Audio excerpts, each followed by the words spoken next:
Je suis disponible pour tout le monde, hein, pour des petits renseignements, mais attention, je ne suis pas juge canin.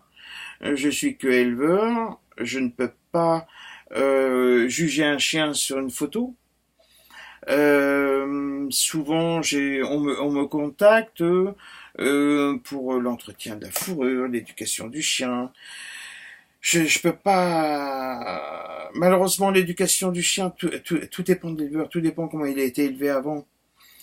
Si c'est un chien qui vit en chenil dans un élevage où il y a 10, 15 races, forcément, ça sera pas pareil. Ça sera pas pareil qu'un chien qui vit en petit élevage et en plus de ça, élevage passionné. Moi, le respect en premier, c'est d'abord mes chiens. Je respecte mes chiens, ils mangent avant moi, par exemple. Le confort, c'est d'abord eux. Mes pièces ou des chambres, hein, selon comment je les appelle, ils sont tout écarlés, chauffés, ils ont tous leur parc. Forcément, ils ne peuvent pas vivre tous avec nous, c'est pas possible, parce que déjà ça sentirait quand même. Hein. Et puis légalement, on n'a pas le droit. Dans une maison d'habitation, on a le droit légalement à 9 chiens. Alors pourquoi, bon, ça serait déjà 9 dans la maison, pourquoi pas.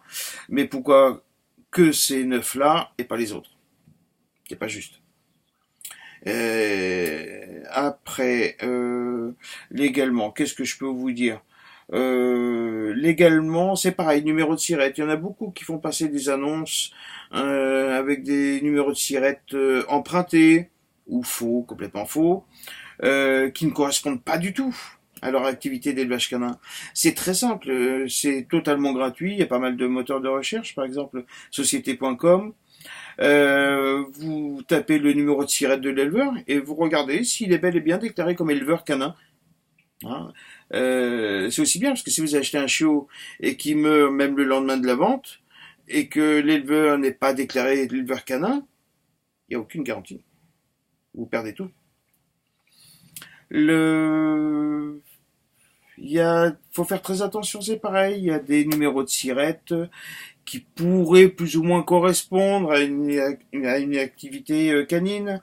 Là, je vais faire référence un petit peu à, en ce moment, enfin depuis quelque temps, quelqu'un qui s'amuse à faire passer des annonces sous l'appellation Spitzenin, Poméranien, Teacup, Bou. Vous pouvez voir en webcam, livraison gratuite. Alors ça, c'est des chiens qui viennent des pays de l'Est et il le dit. Euh, le seul souci, c'est que là, c'est de l'importation. Il n'est pas du tout déclaré en tant qu'importateur canin. Il n'est pas déclaré comme éleveur canin, juste un numéro de siret d'animalerie. Donc là, c'est des chiens qui rentrent, c'est pas très légal en France, parce que quand on fait venir un chien de l'étranger, il faut un certificat sanitaire international, pas juste un simple certificat sanitaire du pays d'origine. Maintenant, ça va bloquer quand même, point de vue de l'ICAD, c'est la société qui s'occupe des identifications en France. Et oui, là, ils demandent obligatoirement maintenant un certificat d'importation. Et si vous n'êtes pas professionnel dans le milieu canin, il y a de grandes chances que vous n'ayez pas la reconnaissance de puce en France. Donc ça, faites très attention. Hein. Ils jouent beaucoup avec ça. Des pétigrés qui sont plus ou moins douteux. Des pétigrés pour d'autres, hein, qui ne sont pas valables pour la France. Donc vous allez payer un chien très cher. Que vous ne pourrez pas faire d'expo, et que légalement vous n'aurez jamais la carte d'identification à votre nom. Donc faites très attention. Tout ça, c'est pas pour vendre plus mes chiots, hein, loin de là, parce que j'en ai pas assez, et je veux pas du tout m'agrandir. Je préfère faire la qualité qu'à la quantité, et croyez-moi, ça paye mieux.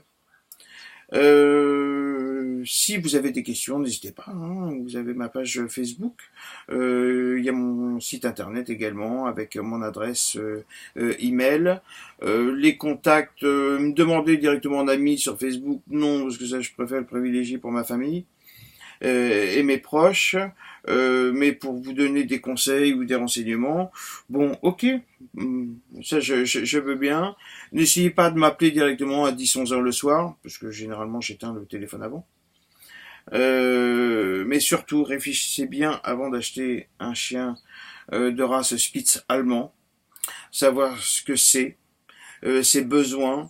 N'oubliez pas qu'un chiot, c'est beau bébé à l'âge de 2 mois, 3 mois, 4 mois. Après, malheureusement aussi, il perd toute sa fourrure, hein, il fait des mus. Ça, c'est la race qui est comme ça, mais ça repousse, il n'y a pas de problème. Faites attention à tout ça. Son numéro de puce électronique est bien, qui est bien tout, qui soit bien bel et bien inscrit au LOF.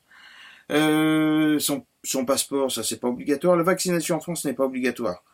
Mais vaut mieux quand même, hein, parce que pour toutes les grosses maladies qui pourraient circuler dans les élevages, hein, ça protège quand même. N'hésitez pas, vous voyez, j'espère que cette petite vidéo va vous plaire, que ça va vous aider dans votre choix. Je pense que ça, de ce côté-là, si vous avez choisi la race Spitz allemand, c'est que vous avez tout à fait raison, parce que c'est super adorable, c'est super craquant. Choisissez bien votre taille. Le nain est peut-être un petit peu plus fragile quand même que les autres. Vous pourrez pas faire des grandes randonnées avec un chien de taille nain. Vous pourrez l'emmener partout, ça c'est sûr. Si vous choisissez un Spitz allemand de taille nain pour faire comme les copines ou pour jouer à la poupée, l'habiller, tout ça, ça je suis pas trop pour. L'habiller, lui mettre un petit impair quand il pleut pour éviter qu'il se mouille, oui. Mais l'habiller avec des robes roses, ou même le colorer, je trouve ça complètement idiot. Prenez plutôt une peluche. Si c'est pour faire comme les copines, pour vous montrer, achetez-vous un sac. Ça demande beaucoup moins d'entretien. Un beau petit sac à main, je pense que ça le fait mieux. Un chiot, ça mange, ça boit, ça fait aussi ses besoins. Faut faire attention. Des fois, les gens ils s'imaginent pas. Hein. Donc, mais bon, c'est un petit être qui demande quand même beaucoup. C'est pour ça que en élevage, je vais dire plus ou moins intensif, ils ne peuvent pas élever du taille nain parce que c'est trop sensible. Trop sensible. Les animaleries ne peuvent pas avoir du nain en boutique, c'est trop sensible. C'est pour ça qu'ils jouent avec cette appellation Spitz nain. Mais c'est des Spitz de taille petite qu'ils ont et qui proposent en taille sous cette appellation Spitz nain. Faut pas rêver. Si vous trouvez un chiot de Spitz allemand, admettons, de taille nain, à un prix de moins de 2000 euros, 2500 euros, inscrit au LOF, c'est que automatiquement il y a un problème. Il y a un problème. Il y en a pas assez. Il y a beaucoup de demandes. Il y a beaucoup de mortalité aussi. Hein, il faut le dire. Ça, c'est les points noirs de l'élevage, qu'il y en a beaucoup qui ne disent pas. C'est comme ne pas montrer les Spitz allemands qui sont en mue. Une maman où les chiots, ils ont 3-4 mois et est devenue poil ras parce qu'elle a perdu tout son poil. Ça ne le montre pas parce qu'ils sont pas à leur avantage. Il faut aussi le savoir. Il y a encore quand même pas mal de choses. Peut-être qu'après je ferai d'autres vidéos suivant vos questions et tout. Il faudra pas hésiter. Je pense avoir déjà fait pas mal de tout. Hein. Cette vidéo va peut-être plaire, peut-être déplaire, mais ça tant mieux. Donc voilà, surtout une chose, votre petit bout, que ce soit un Spitz allemand, un Chihuahua, un York, ou même un croisé, hein, ils sont très très bien aussi, respectez-le, il vous respectera. Aimez-le, il vous aimera. Jamais vous serez déçu. Voilà, à bientôt.